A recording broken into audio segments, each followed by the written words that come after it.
ताड़का वध स्त्री के रूप में ताड़का एक घोर पाप है और पाप को नष्ट करने में कोई पाप नहीं होता। हे राम, तुम इस पापनी का संहार कर दो। प्रातः काल स्नान संदोपनादि कार्यों से निर्वृत्त होकर राम और लक्ष्मण गुरु विश्वामित्र के साथ सरिता तट पर जा पहुंचे। एक वनवासिनी मुनि ने विश्वामित्र के साथ 2 सुकुमार बालकों को देखा तथा उनका परिचय प्राप्त कर वे एक छोटी सी सुंदर नौका लेकर आए और विश्वामित्र से बोले, हे मुनिराज, आप इन राजकुमारों के साथ इस नौका पर बैठकर सरिता पार कर लीजिए। विश्वामित्र जी ने उन मुनि को धन्यवाद दिया और राम तथा लक्ष्मण के साथ नौका पर सवार हो गए। इस प्रकार वे सागर से मिलन की आतुरता में कलकलांत के साथ दौड़ती जा रही उस नदी को पार कर गए। नदी के उस पार एक भयानक वन था। उस वन को देखकर राम बोले, गुरुदेव, यह वन तो बड़ा भयंकर है। सभी ओर से सिंह, व्याघ्र आदि हिंसक पशुओं के दहाड़ने और हाथियों के चिंघाड़ने की ध्वनि आ रही है। जंगली सुअर, भालू, वन भैंसे आदि वन्य प्राणी भ्रमक करते हैं। दृष्टिगत हो रहा है कि वृक्षों की सघनता के कारण सूर्य का प्रकाश इन वन को भीतर घुसने का साहस नहीं कर पा रहा है और इसी कारण बस चारों ओर अंधकार हो रहा है। इस अति दुर्गम वन का क्या नाम है? राम के इस प्रश्न का उत्तर विश्वामित्र ने इस प्रकार दिया, राघव, पूर्व काल में इस स्थान में वन न होकर मल्ला और करूप नाम के 2 बड़े समृद्ध राज्य हुआ करते थे। दोनों ही राज्य ऊंची ऊंची अट्टिलाओं तथा वीदिकाओं तथा सुंदर पथों से सुशोभित थे तथा धन धान्य और समृद्धि से परिपूर्ण थे। दूर दूर के व्यापारी यहाँ पर व्यापार करने आया करते थे, किंतु ताड़का नामक एक यक्ष कन्या ने उन दोनों राज्यों का विनाश कर दिया। ऋषि विश्वामित्र ने आगे आके बताया कि ताड़का कोई साधारण स्त्री न होकर शुंद नाम के राक्षस की पत्नी और मारीच नामक राक्षस की माता है। उसके शरीर में हजारों हाथियों के बराबर बल है और वह अत्यंत पराक्रमी और शक्तिशाली है। इस प्रदेश को नष्ट करने के पश्चात ताड़का ने अपने पुत्र मारीच के साथ मिलकर यहाँ के समस्त निवासियों को मारकर खा डाला। अब उनके भय से यहाँ 2 कोस दूर तक किसी मनुष्य की परछाई भी दिखाई नहीं देती। भूलवश यदि कोई यहाँ आ भी जाए तो जीवित नहीं लौट पाता। उसी ताड़का का संहार करने के लिए मैं तुम्हें यहाँ लाया हूँ। राम ने आश्चर्य से पूछा, गुरुदेव, स्त्रियां तो कोमल और दुर्बल होती हैं, फिर ताड़का में 1000 हाथियों का बल कैसे आ गया? ऐसा प्रतीत होता है कि अवश्य ही कुछ ना कुछ रहस्य। विश्वामित्र बोले, वत्स, तुम्हारा कथन सत्य है और वास्तव में इसके पीछे एक रहस्य है। सुकेतु नाम का एक अत्यंत बलवान यक्ष था। वह संतानहीन था, अतः संतान प्राप्ति के उद्देश्य से उसने ब्रह्मा जी की कठोर तपस्या की। उसकी तपस्या से प्रसन्न होकर ब्रह्मा जी ने उसे संतान होने का वरदान दे दिया। परिणाम स्वरूप ताड़का का जन्म हुआ। सुकेतु के द्वारा ताड़का के अत्यंत बली होने का वर मांगने पर ब्रह्मा जी ने उसके शरीर में 1000 हाथियों का बल दे दिया।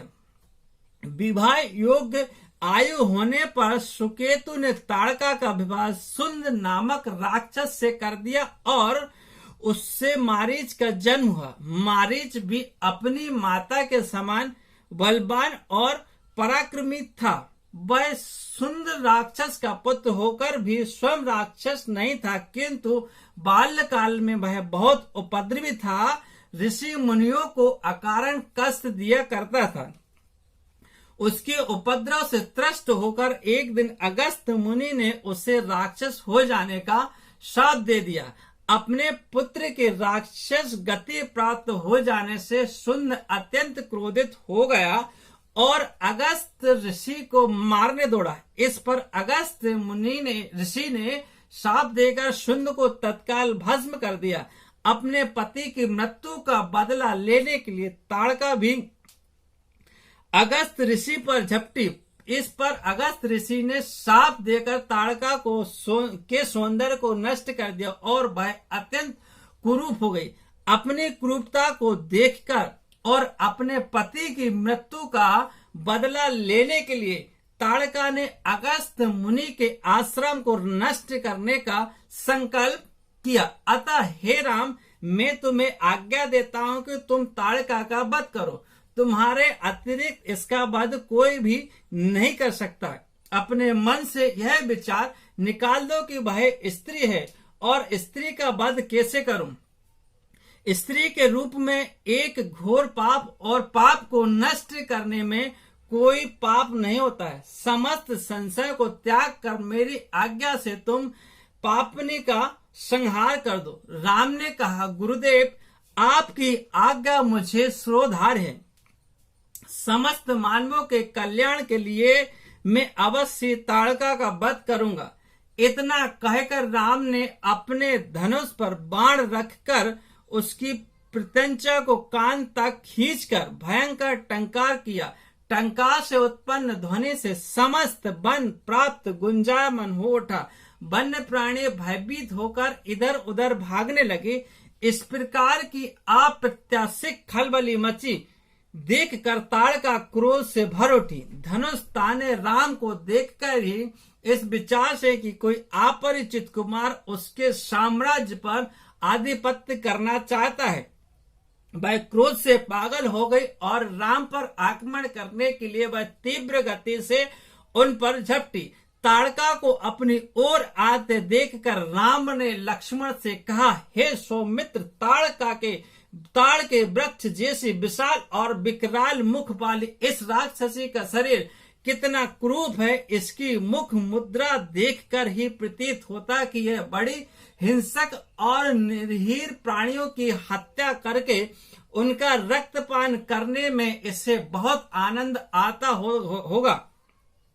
तुम एक तरफ सावधान होकर खड़े हो जाओ और देखो कि कैसे इसे मैं अभी यमलोक को भेजता हूँ।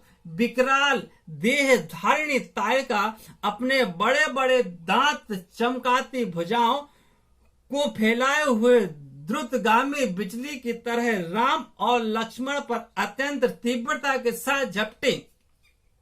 राम इस भयंकर आक्रमण के लिए पहले से ही तत्पर थे। उन्होंने तीक्ष्ण बाण चलाकर उसके हृदय को छलनी कर दिया। उसके वक्ष स्थल से गर्म गर्म रक्त की धारा प्रवाहित हो उठी। वह आक्रमण करने के लिए पुनः टूट पड़े। इससे पूर्व भी राम ने एक और बाण चला दी जो सीधे उसके वक्ष में जाकर लगा। वह पीड़ा से चीखती हुई चक्कर खाकर भूमि पर गिर पड़ी और अगले ही क्षण उसके प्राण पखेड़े उड़ गए। राम के रण कौशल और ताड़का की मृत्यु से ऋषि विश्वामित्र अत्यंत प्रसन्न हुए। उनके मुख से रामचंद्र के लिए आशीर्वाद वचन निकलने लगे। गुरु की आज्ञा से वहीं पर सभी ने रात्रि व्यतीत किया। प्रातः काल उन्होंने देखा कि ताड़का के आतंक से मुक्ति पा जाने के कारण उस वन की भयंकरता और विकरालता समाप्त हो चुकी है। कुछ समय तक उस वन की शोभा निहारने के उपरांत स्नान पूजन से निवृत्त होकर वे महर्षि विश्वामित्र के आश्रम की ओर चल पड़े।